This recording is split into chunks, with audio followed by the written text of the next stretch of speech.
Tax ಕಲೆಕ್ಷನ್ಗೂ ಮತ್ತೊಂದು small business tax ಕಲೆಕ್ಷನ್ಗೂ ಡಿಫ್ರೆನ್ಸ್ ಏನಿರುತ್ತೆ? ಓಕೆ, ಶುರು ಮಾಡಿರ್ತಾರೆ.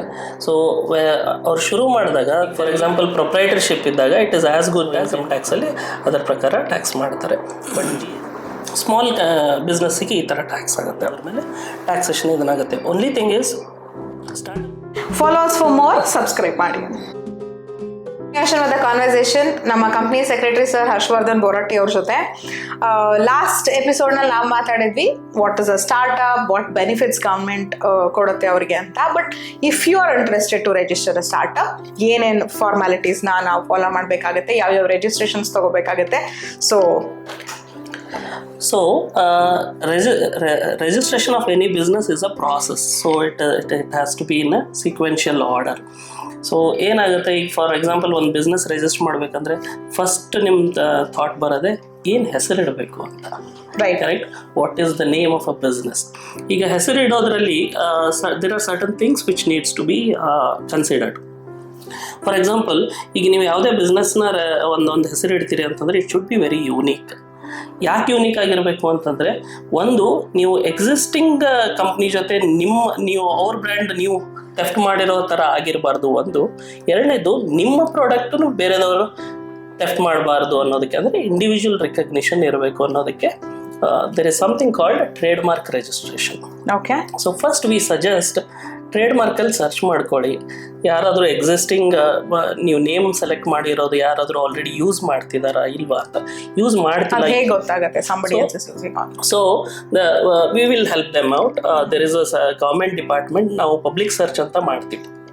ಪಬ್ಲಿಕ್ ಸರ್ಚ್ ನೀವು ಫಸ್ಟ್ ನೀವು ಈ ನೇಮ್ಸ್ ಐಡೆಂಟಿಫೈ ಮಾಡ್ಕೊಂಡು ಬಂದರೆ will do the public search. Usual tendency ಏನಪ್ಪ ಅಂದರೆ, ನಾವು ಯಾವುದೋ ಒಂದು ಕಂಪ್ನಿ ಶುರು ಮಾಡ್ತಿದ್ದೀನಿ ಅಂದರೆ ನನ್ನ ಹೆಸರು, ನನ್ನ ಫ್ಯಾಮಿಲಿ ಮೆಂಬರ್ ಯಾರ್ದೋ ಹೆಸರು ಟೆಂಡೆನ್ಸಿ ತಗೊಳ್ಳೋದು. ಸೊ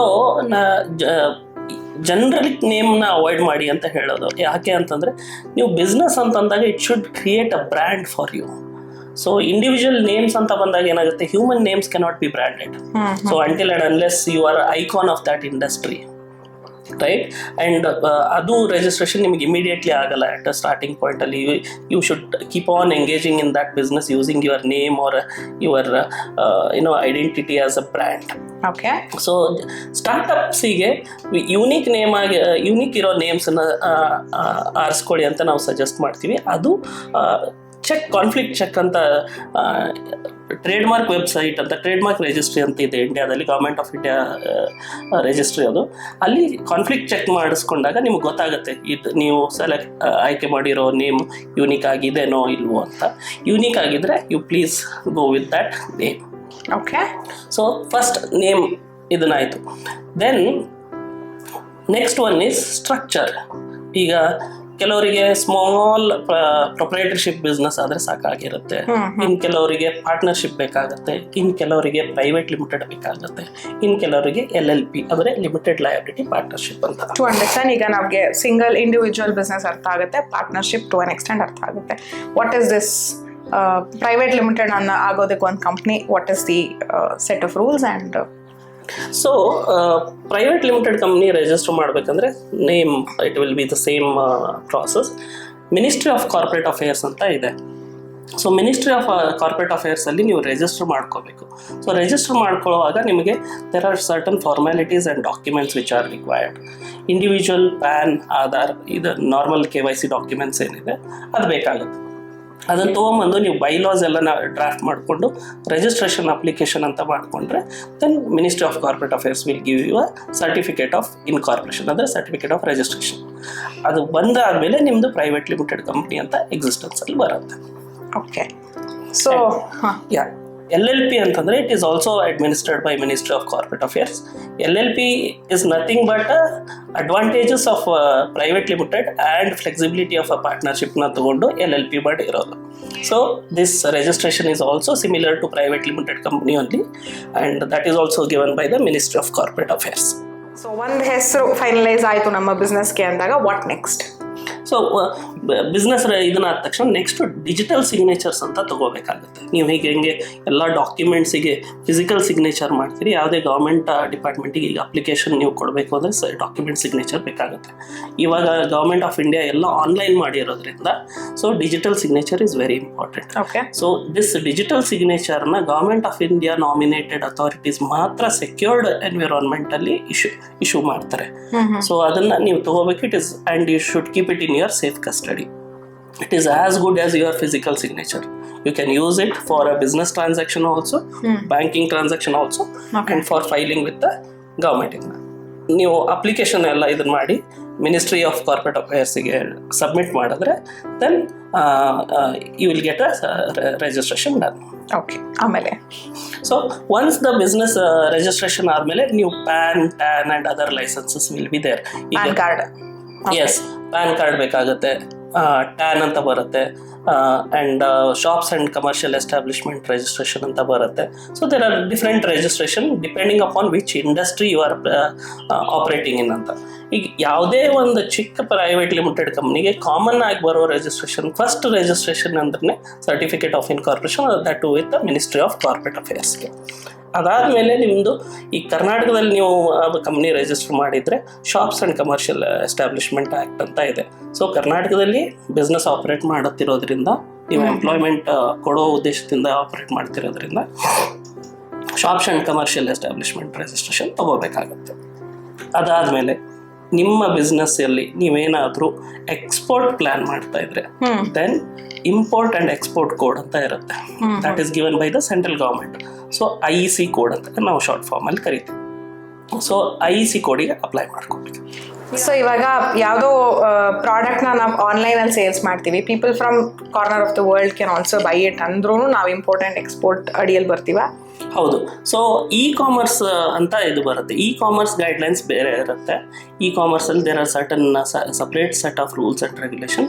ನೀವು ಅಕ್ರಾಸ್ ಇಂಡಿಯಾ ಏನಾದರೂ ನೀವು ಟ್ರಾನ್ಸಾಕ್ಷನ್ ಮಾಡ್ತಾ ಇದ್ರೆ yes, FEMA and IC code would be required. Okay, so with this basic registrations ನಾವು ಬೇರೆ ಬೇರೆ ಸೆಕ್ಟರ್ನಲ್ಲಿ ಸ್ಟಾರ್ಟ್ ಮಾಡಿದಾಗ ಯಾವ್ಯಾವ ಪರ್ಟಿಕ್ಯುಲರ್ ಅಂದರೆ ಸ್ಪೆಸಿಫಿಕ್ ರಿಜಿಸ್ಟ್ರೇಷನ್ಸ್ ಇರುತ್ತೆ ಸರ್? ಸೊ ಫಾರ್ ಎಕ್ಸಾಂಪಲ್ ಈಗ ಕೆಲವರು IT ಕಂಪ್ನಿ ಇದನ್ನು ಮಾಡ್ತಾರೆ, IT ಕಂಪ್ನಿ ರಿಜಿಸ್ಟರ್ ಮಾಡ್ತಾರೆ, ಅಥವಾ IT ಸ್ಪೇಸಲ್ಲಿ ವರ್ಕ್ ಮಾಡ್ತಾ ಇರ್ತಾರೆ, ವೇರ್ ಅವ್ರ ಕಸ್ಟಮರ್ಸ್ ಬಂದು ಅಬ್ರಾಡಲ್ಲಿ ಇರ್ತಾರೆ. ಸೊ ಇಲ್ಲಿ government of India like startup India scheme ಥರ there are different promotional incentives and subsidies given. So one among them is SEZ ಅಂತ ಕರಿತೀವಿ. So what is this SEZ ಅಂದರೆ ಒಂದು ಡೆಸಿಗ್ನೇಟೆಡ್ ಪ್ಲೇಸನ್ನು ಐಡೆಂಟಿಫೈ ಮಾಡಿರ್ತಾರೆ ಗೌರ್ಮೆಂಟ್ ಆಫ್ ಇಂಡಿಯಾ. ಸೊ ನೀವು SEZ registration ತೊಗೊಂಡ್ರೆ ನಿಮಗೆ ಇಂಪೋರ್ಟ್ ಆ್ಯಂಡ್ ಎಕ್ಸ್ಪೋರ್ಟ್ ಬೆನಿಫಿಟ್ ಸಿಗುತ್ತೆ. ಸೊ ಎಕ್ಸ್ಪೋರ್ಟ್ ಪ್ರಮೋಟ್ ಮಾಡೋದಕ್ಕೆ ದಿಸ್ ವುಡ್ ಬಿ ರಿಕ್ವೈರ್ಡ್. ಇದು IT ಇದರಲ್ಲಿ. ಈಗ ಫುಡ್ ಇಂಡಸ್ಟ್ರಿಯಲ್ಲಿ ಇದ್ದರೆ there is called FSSAI license ಅಂತ, food safety and standard license. ಇದು ಎದಕ್ಕೆ ಬೇಕಾಗುತ್ತೆ ಅಂತಂದರೆ in case of adulterated food ನೀವು ಮಾರ್ಕೆಟಿಂದ ವಾಪಸ್ ಹೆಂಗೆ ತಗೋತೀರಿ, ಅದಕ್ಕೋಸ್ಕರ FSSAI ರಿಜಿಸ್ಟ್ರೇಷನ್ ಬೇಕಾಗುತ್ತೆ. ಸೊ ಈ ಥರ sector wise different registrations required ಇರುತ್ತೆ. ಟು ನೇಮ್ ಅ ಫ್ಯೂ, ಇವಾಗ ನೀವೊಂದು 3-4 ಸೆಕ್ಟರ್ದು ಎಕ್ಸಾಂಪಲ್ಸ್ ಕೊಡ್ಬೋದಾ ನಮಗೆ? ಸೊ ಸಾಫ್ಟ್ವೇರ್ದು ಹೇಳಿದೆ, ಫುಡ್ ಇದನ್ನು ಹೇಳಿದೆ. ದೆನ್ ನೆಕ್ಸ್ಟ್ ಇಸ್ ಮ್ಯಾನುಫ್ಯಾಕ್ಚರಿಂಗ್ ಸೆಕ್ಟರಲ್ಲಿ ಅಂತ ಅಂದಾಗ ನಿಮಗೆ ಫ್ಯಾಕ್ಟ್ರಿ ಲೈಸೆನ್ಸಸ್ ತಗೋಬೇಕಾಗುತ್ತೆ. ಮ್ಯಾನುಫ್ಯಾಕ್ಚರಿಂಗ್ ಏನು ಬೇಕಾದರೂ ಆಗ್ಬೋದು, ಯಾವುದೇ ಮ್ಯಾನುಫ್ಯಾಕ್ಚರಿಂಗ್ ಇರಲಿ. ಸೊ ಮ್ಯಾನುಫ್ಯಾಕ್ಚರಿಂಗ್ ಅಂತಂದರೆ ನಿಮಗೆ ಫಸ್ಟ್ ಬೇಕಾಗೋದು ಒಂದು ಫ್ಯಾಕ್ಟ್ರಿ. ಆ ಫ್ಯಾಕ್ಟ್ರಿಯಿಂದ ನೀವು ಸೆಕ್ಯೂರ್ಡ್ ಎನ್ವಿರಾನ್ಮೆಂಟಲ್ಲಿ ರನ್ ಮಾಡೋಕ್ಕೆ ಆ್ಯಂಡ್ ವಿತ್ ಲೇಬರ್ ಸೇಫ್ಟಿ ಇದರಿಂದ ಫ್ಯಾಕ್ಟ್ರಿ ಲೈಸೆನ್ಸ್ ಅಂತ ಬರುತ್ತೆ. ಸೆಂಟ್ರಲ್ ಆ್ಯಕ್ಟ್ ಆದ್ರೂ ಸ್ಟೇಟ್ ಗೌರ್ಮೆಂಟ್ ಅವ್ರು ಅಡ್ಮಿನಿಸ್ಟ್ರೇಟ್ ಮಾಡ್ತಾರೆ. ಸೊ ಆ ಲೈಸೆನ್ಸಸ್ ತೊಗೋಬೇಕು. It will B valid for 5 years, sometimes 10 years, and it has to be renewed frequently. Okay. So manufacturing ಇಂಡಸ್ಟ್ರಿಯಲ್ಲಿ ಇದನ್ನಾಗುತ್ತೆ. ಈಗ ಹಾಸ್ಪಿಟಲ್ ಅಥವಾ ಹೆಲ್ತ್ ಕೇರಲ್ಲಿ ಅಂತ ಇದನ್ನು ಬಂದರೆ ಅಂತಂದರೆ ನೀವು ಮೆಡಿಕಲ್ ಕೌನ್ಸಿಲ್ ರೆಗ್ಯುಲೇಷನ್ಸ್ ಎಲ್ಲ ಫಾಲೋ ಮಾಡಿ ಅಲ್ಲಿ ಲೈಸೆನ್ಸಸ್ ತೊಗೋಬೇಕಾಗತ್ತೆ. ಆ್ಯಂಡ್ ಹೆಲ್ತ್ ಕೇರ್ ಅಥವಾ ಹಾಸ್ಪಿಟಲ್ಸ್ಗೆ ಅಂತಲೇ ಲೋಕಲ್ ಮುನ್ಸಿಪಲ್ ಕಾರ್ಪೊರೇಷನ್ಸಲ್ಲಿ there is different registration, like trade ಲೈಸೆನ್ಸಲ್ಲಿ ಡಿಫ್ರೆಂಟ್ ಸೆಗ್ಮೆಂಟ್ ಇದೆ. So that registration is also important if you are in health care. And schools, ಈಗ ನೀವು ಸ್ಕೂಲ್ಸದ್ದು ಇದನ್ನು ಮಾಡಬೇಕು ಅಂತಂದರೆ ಟಾಡ್ಲರ್ಸ್ ಇದ್ದಾರಾ, ಯಂಗ್ ಚಿಲ್ಡ್ರನ್ Age ಇದ್ದಾರಾ, group ಏಜ್ ಗ್ರೂಪ್ ಬೇಸಿಸ್ ಮೇಲೆ ನಿಮಗೆ ಸ್ಟೇಟ್ ರಿಜಿಸ್ಟ್ರೇಷನ್ಸ್ ಇರುತ್ತೆ. ಸೊ ಆ ಸ್ಟೇಟ್ ಲೈಸೆನ್ಸಸ್ ತೊಗೊಂಡು ನೀವು ಬಿಸ್ನೆಸ್ನ ಆಪ್ರೇಟ್ ಮಾಡ್ಕೊ. That applies for colleges also. Yes. So with this it was Harshavardhan sir ನಮ್ಮ ಜೊತೆಗೆ. ಸೊ ಸರ್, ಈಗ ಸ್ಟಾರ್ಟ್ಅಪ್ ಶುರು ಮಾಡ್ತಾರಂಥ ಯಂಗ್ಸ್ಟರ್ಸ್ಗೆ, ಆಂಟ್ರಪ್ರನರ್ಸ್ಗೆ ನಿಮ್ಮ ಕಡೆಯಿಂದ ಏನು ಮೆಸೇಜ್ ಕೊಡೋಕೆ ಇಷ್ಟಪಡ್ತೀರಾ? So 2 suggestions. ಒಂದು, ನೀವು ಬಿಸ್ನೆಸ್ ಸ್ಟಾರ್ಟ್ ಮಾಡೋ ಮುಂಚೆ ಯಾರಾದರೂ ಎಕ್ಸ್ಪರ್ಟ್ಸ್ ಹತ್ರ ಕನ್ಸಲ್ಟ್ ಮಾಡಿ get into a right structure, so that ಈ ಕಂಪ್ಲೈನ್ಸ್ ಬರ್ಡನ್ ಅನ್ನೋದು ನಿಮಗೆ ಬರೋದಿಲ್ಲ and it will be a enabler for your business. ಒಂದು. ಎರಡನೇದು, don't get into the shortcuts and saving petty monies. Because ನಾವು ನೋಡಿದ್ವಿ, growth stage ಅಂತ ಬಂದಾಗ ತುಂಬ ಸಫರ್ ಆಗ್ತಾರೆ. Long term plan and vision ಇಟ್ಕೊಂಡು ಬಿಸ್ನೆಸ್ ಶುರು ಮಾಡಿ. ಸೊ ದಿಸ್ ವಾಸ್ ಸ್ಟಾರ್ಟ್ಅಪ್ ಮೇಲೆ ನಮ್ಮ ಶೋ ಅಟ್ ಇನ್ಫೋಟ್ ಹೊನ್ನೋಡಿ. ನಮ್ಮ ಜೊತೆಲಿದ್ರು Harshavardhan Boratti sir. Thank you so much for your time. Thank you so much for information. ಇದಾಗಿತ್ತು ಇವತ್ತಿನ ಇನ್ಫೋಟ್ ಹೊನ್ನೋಡಿ. ಇವತ್ತಿನ ಸಂಚಿಕೆ ನಿಮ್ಗೆ ಏನಾದರೂ ಇನ್ಫಾರ್ಮೇಷನ್ ಕೊಟ್ಟಿದ್ರೆ ಅಥವಾ ಯಾವ್ದಾದ್ರು ರೀತಿಯಲ್ಲಿ ಸಹಾಯ ಮಾಡಿದ್ರೆ ಅಲ್ಲಿಗೆ ನಮ್ಮ ಕೆಲಸ ಮುಗ್ದ ಹಾಗೆ. ಈ ಥರದ ಕಂಟೆಂಟ್ ನಿಮ್ಗೆ ಇಷ್ಟ ಆಗ್ತದೆ ಅಂದರೆ ಫಾಲೋಸ್ ಫಾರ್ ಮೋರ್, ಸಬ್ಸ್ಕ್ರೈಬ್ ಮಾಡಿ.